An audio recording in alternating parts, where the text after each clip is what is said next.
ভাই রোজা থেকে গাছের কাম করানো অনেক কষ্ট। কারে বুঝামো? দিনের বাজার 11টা বাজে যাইতেছে। ওই যে সকাল থেকে শুরু করছে অনেক কাম করতেই আছে।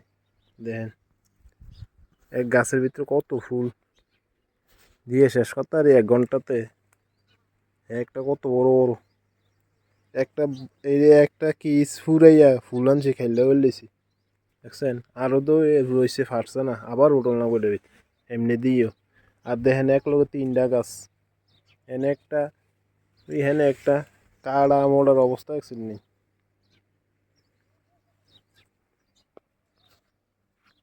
রোতা থেকে কত গাছ উড়ুন যা বিরক্ত লাগে যাইগে দেখছেন ফুল একটার ভিতরে কতলা করে দেই তারপর হয় না এই যে এই যে কি লম্বা ওই যে এনে একটা এটা ভারছে না এবারে এনে একটা এটাও ভারছে না